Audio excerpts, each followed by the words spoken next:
Bonjour à tous, je vais partager avec vous un texte dans la parole de Dieu, 1 Samuel chapitre 16 verset 7. Et l'Éternel dit à Samuel, ne prends point garde à son apparence et à la hauteur de sa taille, car je l'ai rejeté. L'Éternel ne considère pas ce que l'homme considère. L'homme regarde à ce qui frappe les yeux, mais l'Éternel regarde au cœur.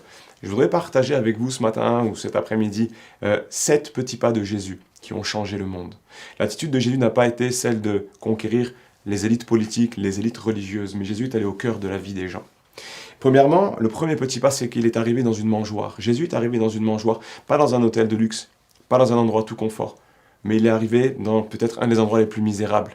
Et Jésus s'est abaissé jusqu'au plus misérable d'entre nous.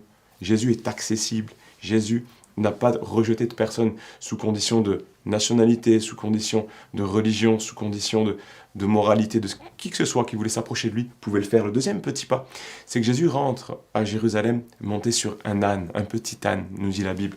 Et pour moi, c'est l'image ici de l'humilité. C'est l'image de ce Jésus qui aurait pu arriver avec un cortège de danseurs, de danseuses, des festivités, avec tout ce qui aurait été glorieux à l'époque. Mais Jésus est monté seul sur un petit âne.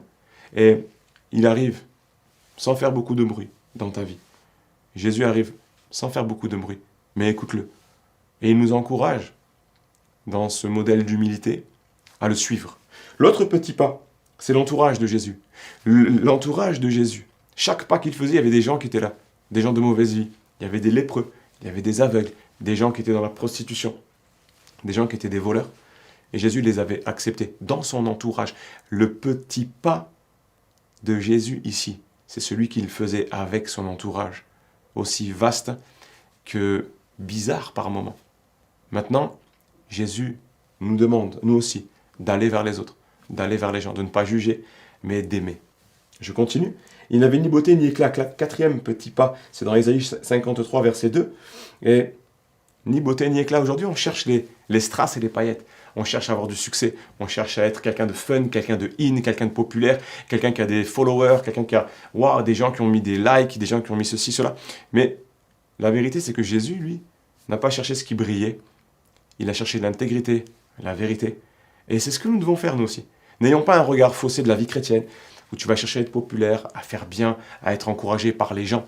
Cherche à plaire à Dieu. Jésus n'avait ni beauté ni éclat. Il n'avait pas l'apparence du sauveur du monde, mais pourtant c'est lui. C'est lui le Fils de Dieu.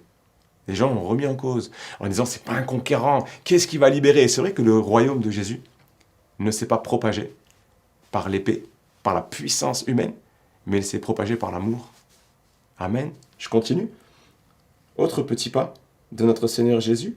Marc 3, verset 9, il chargea ses disciples de tenir toujours à sa disposition une petite barque, afin de ne pas être pressé par la foule. Moi, j'appelle ça l'école du petit. Oui, par moments dans notre vie chrétienne, il nous arrivera d'être méprisés. Par moments dans notre vie chrétienne, il nous arrivera d'être oubliés. Par moments, personne ne pensera à nous. Par moments, on ne sera pas sur les photos. On ne sera pas sur les remerciements. On sera nulle part, en fait. Mais c'est comme ça. Acceptons aussi les petites barques. Acceptons les petits endroits. Acceptons les petites tâches. Sois fidèle dans les petites choses, et je t'en confierai de plus grandes, nous dit la parole de Dieu. Je continue, 6e pas. Jésus a lavé les pieds de ses disciples.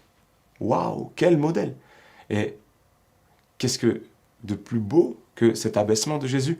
Et Jésus s'abaisse jusqu'à nous. De la même manière qu'il s'est abaissé jusqu'à nous, nous devons apprendre à nous humilier nous aussi. L'humilité, ça se cultive.